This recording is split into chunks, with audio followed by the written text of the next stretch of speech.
டேய், அன்பரசிக்கு உடம்பு சரியில்லைன்னு எங்களுக்கு அப்புறம் தெரியும். தெரியணும்பா. தினமும் கூப்பிடாமலே வந்து எல்லா வேலையும் செய்யறவ இன்னைக்கு வரலன்னா ஏதோ ஒரு பிரச்சனை இருக்குன்னு தெரிஞ்சுக்கணும். ஏன் நம்ம வீட்ல சுபா இல்ல? அவளுக்கு இந்த வீட்ல சாப்பிடுறத தவிர வேற வேலையே இல்ல. எந்த நேரமும் மொபைல் தான் பாத்துக்கிட்டு இருக்கா. அவளை போய் இந்த வீட்ல ஒரு நாள் வேலையை பார்க்க சொல்லுங்களேன். அவ்வளவு ஏன் அனன்யா தோ சும்மா தான் நின்னுகிட்டு இருக்கா. அவகிட்ட சமையல் பண்ண சொல்லுங்க. டேய் விஷ்வா, என்ன பேசிட்டு இருக்க? அனன்யா இந்த வீட்டு கெஸ்ட், அன்பரசி இந்த வீட்டு மருமக. நீ அன்பரசிக்கு தேவையில்லாம வக்காலத்து வாங்கிட்டு பேசாத. பேசு பரவாயில்ல, அதுக்குன்னு யாரு வேலை செய்யணும் யாரு வேலை செய்யக்கூடாதுன்னு நீ டிசைட் பண்ண கூடாது. இப்போ உன் பொண்டாட்டிக்கு ஜுரம் அடிக்குதுன்னு சொல்லிட்டல, அவ்வளவுதானே? மாத்திரை போட்டு படுக்க சொல்ல சரியாயிடும். அதுக்கப்புறம் வந்து என்னென்ன வேலை இருக்கோ அதை பார்க்கட்டும். என்னம்மா இப்படி மனசாட்சி இல்லாம பேசிட்டு இருக்கீங்க? நான் அன்பரசிக்கு உடம்பு சரியில்லைன்னு சொல்லிட்டு இருக்கேன். அவ எப்படி இருக்கா என்ன ஆச்சுன்னு எந்த அக்கறையும் இல்லாம மாத்திரை போட சொல்லு, அப்புறமா வந்து வேலை பார்க்க சொல்லுன்னு சொல்லி அசால்ட்டா சொல்லிட்டு இருக்கீங்க.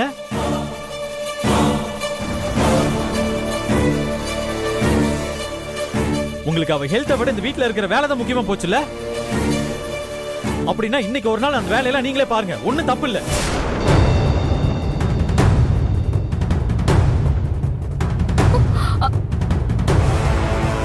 டேய் தம்பி, என்னடா இப்படிலாம் பேசிட்டு இருக்க? அம்மா கிட்ட போய் இப்படிலாம் பேசுற? வைஃபுக்கு உடம்பு சரியில்லைனா முதல்ல ஹாஸ்பிட்டல் கூட்டிட்டு போ. இவங்க எல்லாரும் கத்துறதுனால உன் வைஃபுக்கு சரியாயிட போதா சொல்லு. ஹலோ, இப்போ உன்னை யாராவது இங்க பஞ்சாயத்து கூப்பிட்டாங்களா? எதுக்கு தேவையில்லாம எங்க ஃபேமிலி விஷயத்துல இன்வால்வ் ஆகுற? டேய், இவனுங்க ரெண்டு பேரும் எப்போ அடிச்சுப்பானுங்கன்னு தான் நானும் பார்த்துக்கிட்டே இருந்தேன். ஆனால் அது இவ்வளவு சீக்கிரம் நடக்கும்னு நான் நினச்சி கூட பார்க்கல. இவனுங்க அடிச்சுக்கிட்டு தனித்தனியாக இருந்தால் தான் நாம சந்தோஷமா இருக்க முடியும். விஸ்வா, நீ கோவத்துல வார்த்தையை எல்லாம் மீறி பேசிட்டு இருக்கடா. அவன் அண்ணன், அதை மறந்துடாத. அண்ணனா? பெரிய அண்ணன். 27 வருஷத்துக்கு அப்புறமா வந்து நான் தான் அண்ணன் சொன்னா எப்படி ஏத்துக்க முடியும்? இது ஏன் குடும்ப விஷயம். இதுல தலையிடுறதுக்கு யாருக்கும் உரிமை இல்ல. விஷ்வா, பத்மா, அவன் தான் ஏதோ புரியாம பேசிட்டு இருக்கானா? நீ அவனுக்கு பதில் பேசாத, கொஞ்சம் அமைதியா. விஸ்வா, நீ உடனே அன்பரசி கூட்டிட்டு ஹாஸ்பிட்டல் போ. மத்தது எதுவா இருந்தாலும் அப்புறம் பேசிக்கலாம். போ.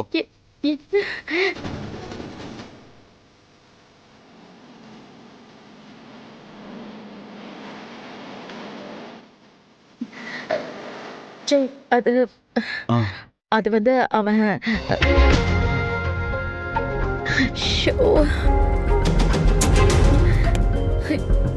பத்மா, ஏதோ கோவத்துல பேசிட்டான், விடு.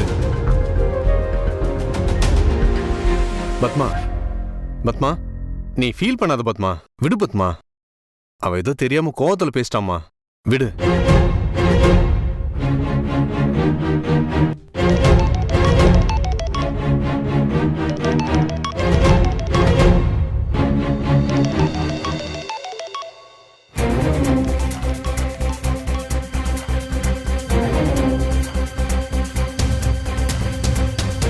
அனன்யா செல்லம், இதுதான் சரியான நேரம். அந்த அன்பரசி வர வீட்டுல இல்ல.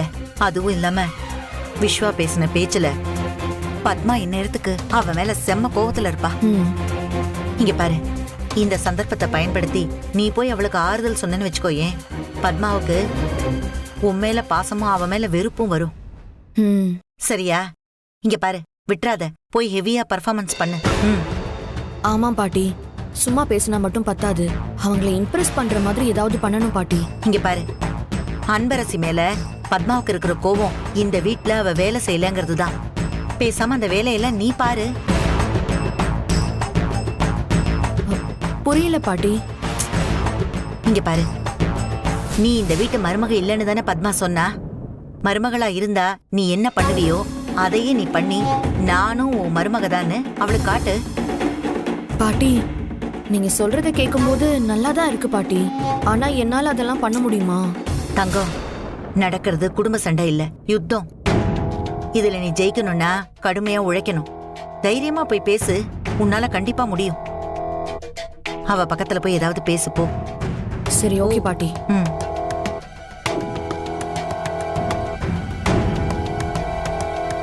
ஆண்டி ஆ? Aunty sorry Ananya. விஸ்வா ஏதோ அன்பரசு மேல இருக்கிற பாசத்துல உன்னை போய் வேலை செய்ய சொல்லிட்டு போறோம். நீ எதுவும் மனசுல வச்சுக்காதம்மா.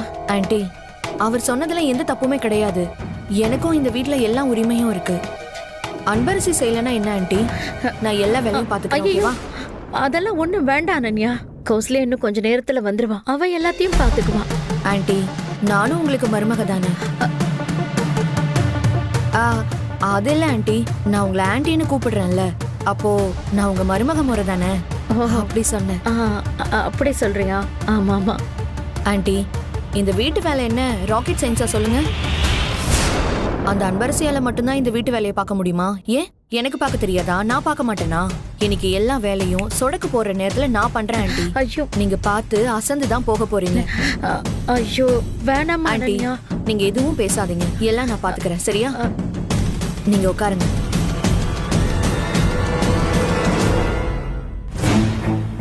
பாட்டி செம பாட்டி, நான் போய் ட்ரெஸ் சேஞ்ச் பண்ணிட்டு வந்துடுறேன்.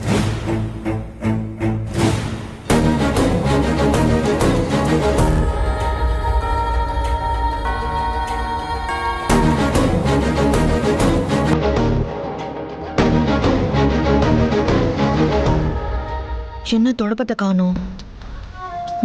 சரி உள்ள தேடி பாப்போம்.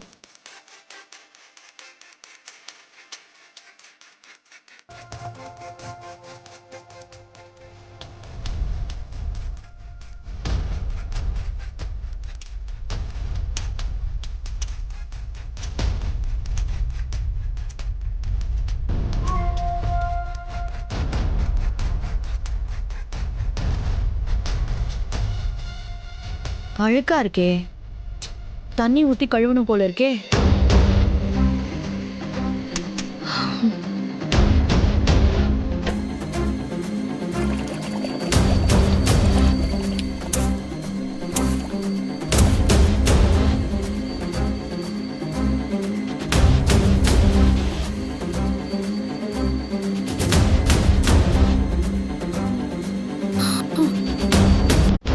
ஐயோ, என்ன இவ்வளவு பாத்திரம் இருக்கு? ஒரு வீட்ல சாப்பிடறதா இல்ல ஊரே உட்காந்து சாப்பிடறதான்னு தெரியலையே. வாஷ் பண்ண ஆரம்பிப்போம்.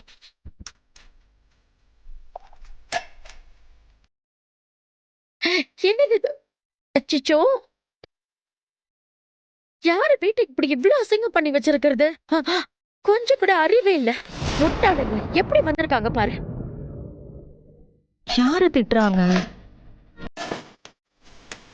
ஒருவேளை அன்பரசியா இருக்குமோ? போய் பாப்போம். அசிங்கமா இருக்கு. சிச்சோ, இந்த அன்பரசி ஒரு நாள் இல்லாம ஐயோ எல்லாம் இப்படி ஆண்டி பண்ணாங்க. என்னாச்சு?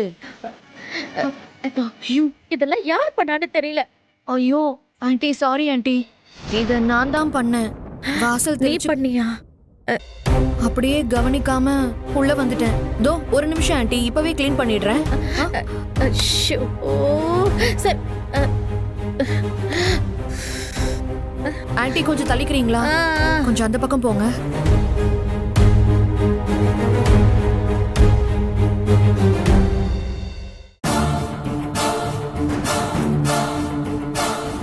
சரி சரி, நான் வேண்டான்னு சொன்னா நீ கேட்க போறதில்ல. நானும் உங்களுக்கு ஒரு மருமக மாதிரி தானேன்னு சொல்லுவேன். நான் ஏன் உன் ஆசையை கெடுக்க போறேன்? அனன்யா, கொஞ்சம் நல்லா அழுத்தி தொடச்சு விட்டுரு. அங்கங்க அழுக்கா இருக்கு பாரு. மறந்துட்டேன் பாரு, மேல மாடிப்படியும் கொஞ்சம் துடைக்கணும். அதையும் கொஞ்சம் தொடச்சு விட்டுருன்னு.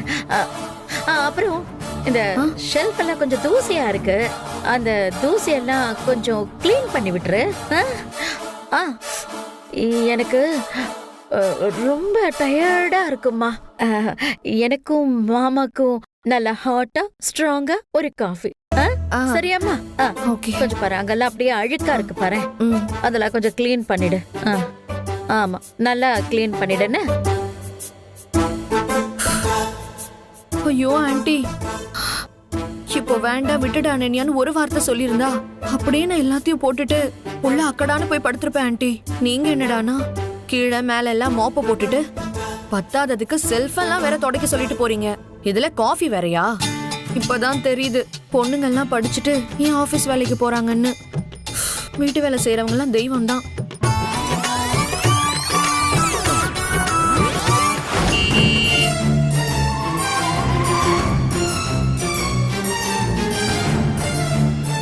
கொஞ்சமாவது ரூல்ஸ மதிக்கிறாங்களா பாரு.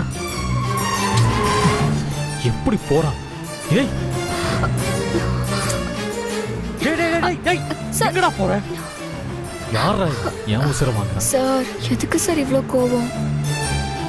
வீட்ல கூட இப்படிதான் எல்லார் மேலயும் எரிஞ்செரிஞ்சு விழுந்தீங்க. பாவம் சார், அவங்க மனசு கஷ்டப்படாதா? சுபா கிட்ட இது வரைக்கும் நீங்க சத்தமா கூட பேசினதில்ல. இன்னைக்கு நீங்க அவ்வளோ கோவமா பேசிட்டீங்க. அவளோட முகம் அப்படியே வாடி போச்சு பாத்தீங்களா? பின்ன உனக்கு உடம்பு சரியில்லைன்னு சொன்னதுக்கு அப்புறம் ஆள் ஆளுக்கு உன்னதான் வேலை செய்ய தேடுறாங்க. ஏன் இவங்களுக்கெல்லாம் வேலை செய்தா நீ வீட்டுக்கு வந்திருக்கியா என்ன?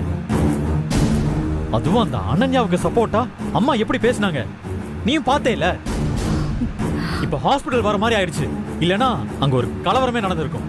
நீங்க எவ்வளவு பொறுமையா இருக்கிற ஆளு. நீங்களா இப்படி எல்லாம் பேசுறீங்க?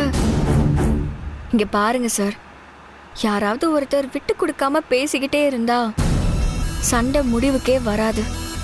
நான் இப்ப சொல்றேன் சார், நீங்க இனிமே அத்தை கிட்ட இன்னைக்கு பேசின மாதிரி பேசவே கூடாது. அப்புறம் ஜெய் யாரு?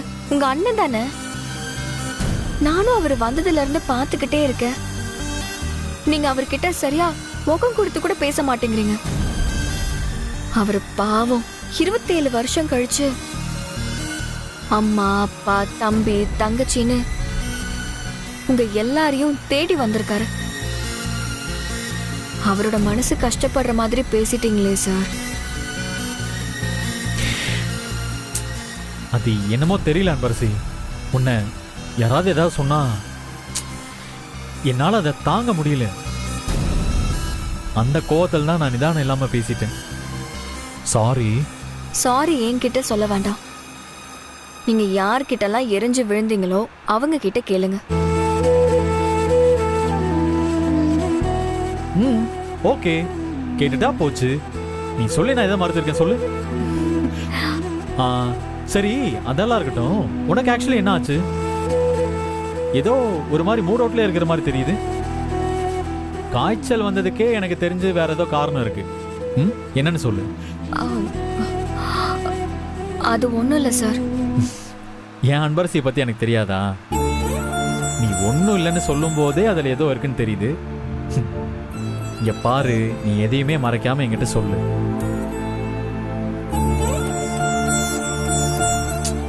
சொல்லு அன்பு. அனன்யா ஜெய்யதான் கல்யாணம் படிப்பேன்னு சொல்றா சார்.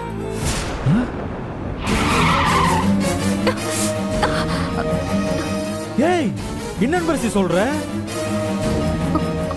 ஆமா சார், இத ஜெய் தான் என்கிட்ட சொன்னாரு. அனன்யா என்னதான் கல்யாணம் பண்ணிப்பேன்னு உறுதியா இருக்கா. நானும் எவ்வளவு சொல்லி பார்த்துட்டேன், ஆனா அவ புரிஞ்சுக்கவே மாட்டேங்கிறா.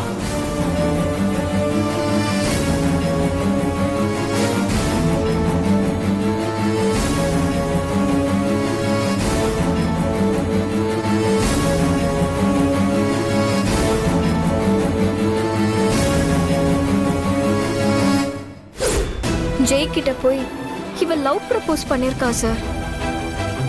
அதுக்கு அவரு ஏற்கனவே வேற ஒரு பொண்ணை நான் லவ் பண்றேன்னு சொல்லியிருக்காரு. ஆனாலும் அதுக்கப்புறம் கூட இவ அவரை விடாம டார்ச்சர் பண்ணிக்கிட்டே இருக்கா. ஆனா அவரு என்கிட்ட வந்து எல்லா விஷயத்தையும் சொன்னாரு. அதுவும் இந்த விஷயம் அத்தைக்கு தெரிஞ்சா அவங்க மனசு கஷ்டப்படுவாங்கன்னு ரொம்பவே பயப்படுறாரு. கல்யாணத்துக்கு எல்லாம் ரெடி பண்ணதுக்கு அப்புறம் இவ இந்த மாதிரி பண்ணிக்கிட்டு இருக்காளே சார். என்ன பண்றதுன்னு எனக்கு தெரியல சார். இவ்வளோ பண்றாளா அவ? இத பத்தி யோசிச்சுதான் உனக்கு உடம்பு சரியில்லாம போயிருக்கு. நீ தான் தங்கச்சி தங்கச்சின்னு அவன் மேல அக்கறை எல்லாமே பண்ற. அவ உன்னை அப்படி நினைக்கவே இல்லை.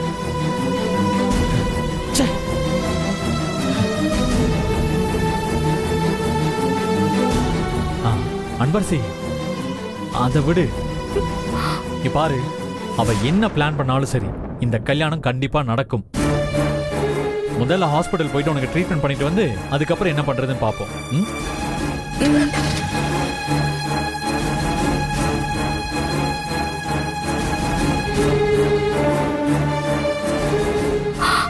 சார் சாரி சார், ஆனா இப்போதைக்கு இந்த விஷயம் யாருக்கும் தெரிய வேண்டாம், முக்கியமா அத்தைக்கு.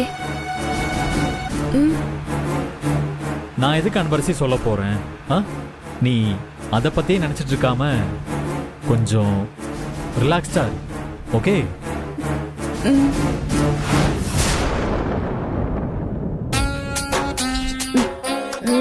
என்னம்மா அது காஃபி இவ்வளவு மோசமா இருக்கு? அனன்யா போட்டது. இன்னைக்கு ஒரு நாள் அட்ஜஸ்ட் பண்ணிக்கோங்க. வேற என்ன பண்றது? அனன்யா, அனன்யா,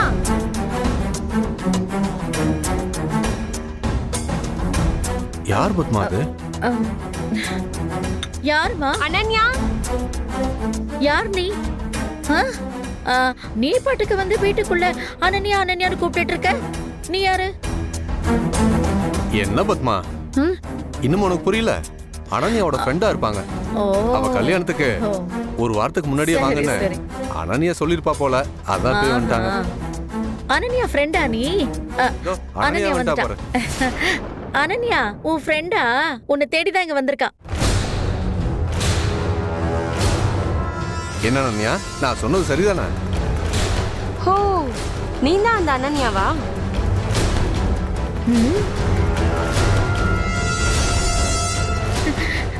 அனன்யா யாருன்னு தெரியாம அவளை தேடி வந்திருக்க.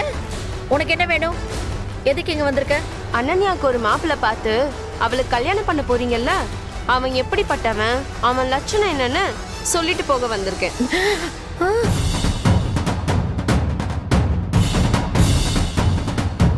என் பேர் பிரியங்கா. நானும் கவினும் காதலிச்சோம்.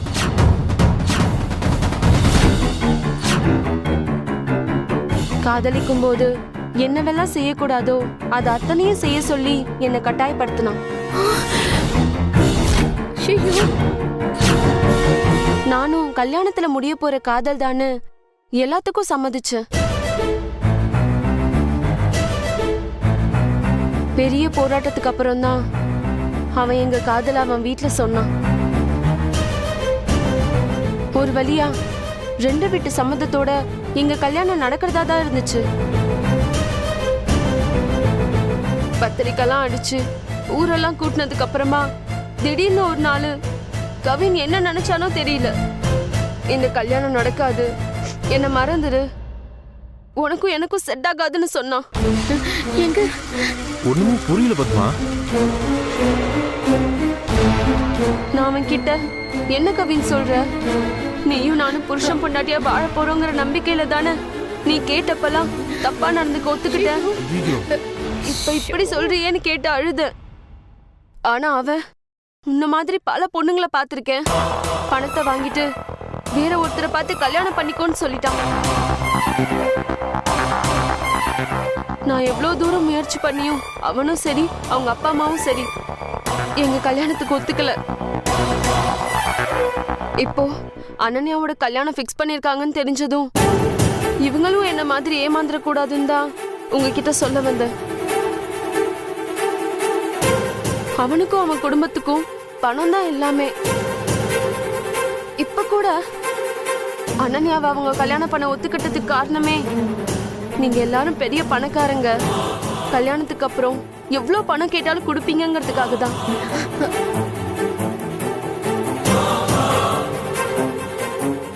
என்ன நீ திடீர்னு வீட்டுக்குள்ள வந்து ஏதேதோ சொல்லிட்டு இருக்க? கல்யாணம் வேற ரொம்ப பக்கத்துல வந்துருச்சு. ஐயோ, இப்ப வந்து பேசுற? எனக்கே இப்பதான் மேடம் இந்த விஷயம் தெரிய வந்தது. ஒரு பொண்ணோட வாழ்க்கை வீணாக கூடாதுன்னு தான் நான் இப்ப வந்து சொல்றேன். நீ சொல்றதுல உண்மைன்னு நாங்க எப்படிமா நம்புறது? ஒரு நிமிஷம் சார்.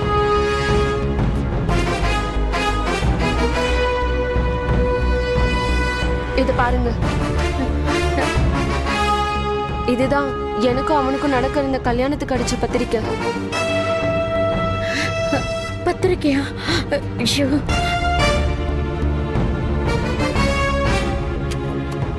ஐயோ என்னம்மா அது?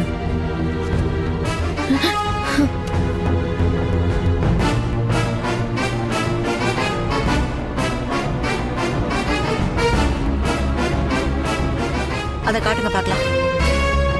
ஐயோ, பேரெல்லாம் கரெக்டா தான் இருக்கு. ஐயோ, ஐயோ ஐயோ ஐயோ ஐயோ, என் பேத்திக்கு இப்படி ஒரு அயோக்கியனை கல்யாணம் பண்ணி கொடுக்க பாத்திருக்கீங்க? ஐயோ, நான் பத்மா, என்னங்க இதெல்லாம்? நீங்க பார்த்த மாப்பிள்ள தானே அவன்? இந்த பொண்ணு சொல்றதெல்லாம் உண்மைதானா? உண்மையிலேயே உங்களுக்கு இதெல்லாம் தெரியாதா? இல்ல தெரிஞ்சுதான் இந்த கல்யாணத்துக்கு சம்மதிச்சீங்களா? போச்சு, என் லைஃபே போச்சு. அனன்யா, அவ்வளவுதான். ஏய், நான் மோசம் அனன்யா, போயிட்டேன். இரு. அனன்யா, அனன்யா, சொன்னா கேளு. அனன்யா, போங்க. ஏங்க, உங்களை நம்பி தானங்க அனன்யா கல்யாணத்துக்கு ஒத்துக்கிட்டா? இப்போ இவன் தான் மாப்பிள்ளன்னு அவன் மனசுல ஆசையெல்லாம் வளர்த்ததுக்கு அப்புறம் இப்போ இந்த மாதிரி ஒரு பிரச்சனை வந்து நிக்குதே. அவ வேற ரோஷக்காரிங்க. ஏதாவது அவ எக்கு தப்பா பண்ணிட்டா என்ன பண்றது? ஐயோ, அனன்யா, அனன்யா செல்லம், கண்டா, எதுவும் தப்பான முடிவு எடுத்துறாதா? அனன்யா செல்லம். என்னங்க? நான் சொல்ல வேண்டியதை சொல்லிட்டேன். இதுக்கப்புறமும் அனன்யாவை அந்த அயோக்கியனுக்கு கட்டி கொடுக்கறதுக்கு பதிலா நீங்களே அவளை பாலும் கணத்துல புடிச்சு தள்ளி விட்டுடலாம். நான் வரேன் சார். வரேன் மேம். என்ன பத்மா இப்படி ஆயிடுச்சு?